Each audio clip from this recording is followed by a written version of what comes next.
When you're using fiber reactive Procyon dye, you need to use soda ash. It's a white powdery substance that you use with the fiber reactive dye to make it permanent in the fabric. It's a chemical reaction because of the pH increaser. Normal washing and drying with normal detergents is not going to fade your item if you use this. Soda ash, also known as sodium carbonate, is not to be confused with baking soda, which is sodium bicarbonate. But I have heard you can bake baking soda in the oven to make soda ash. To prepare your soda ash water, you will mix 1 cup of soda ash powder with 1 gallon of water. This is a half cup, so I just do 2 scoops into my bin and then eyeball a gallon of water. If you're concerned about not having the right measuring tools, err on the side of more soda ash. It's just a best guess.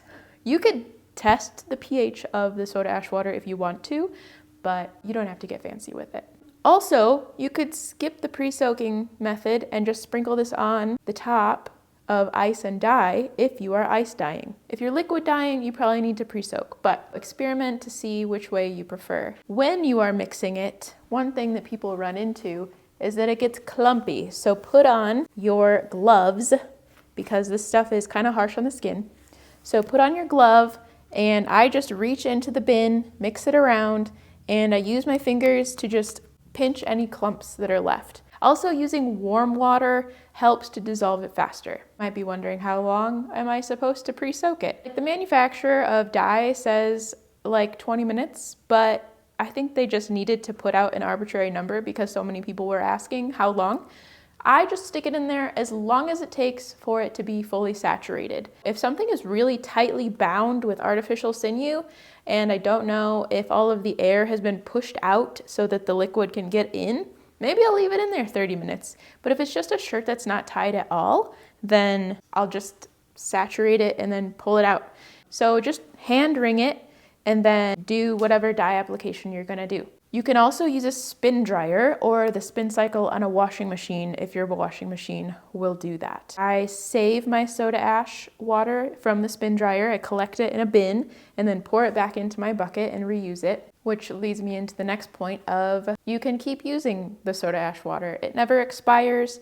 You can just keep adding to it, top it up. Just make sure you put a lid on it so that it doesn't evaporate and that kids and animals don't get into it. If it does evaporate, because it's happened to me, and you'll have like the white stuff all on the sides of the container, just add more water to rehydrate it. Protective gear.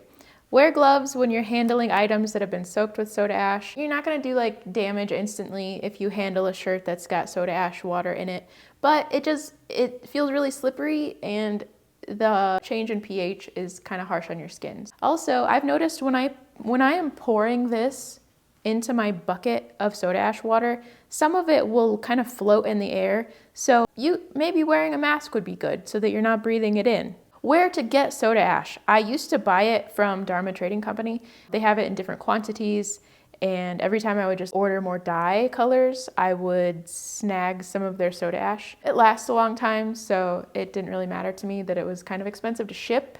I eventually ordered a big 5-gallon bucket worth of soda ash powder, which I've been dipping out of for over a year now, so that's been great. You can also go to a pool supply store and pick some up there. Depending on the time of year, you can find pool supply adjuster at grocery stores, and you can use that too. You can order it online from different sources like Amazon. Like if you're just starting with tie-dye and you just want to like quickly get a small amount, if you forget to use soda ash, your garment or your fabric is going to be pretty faded.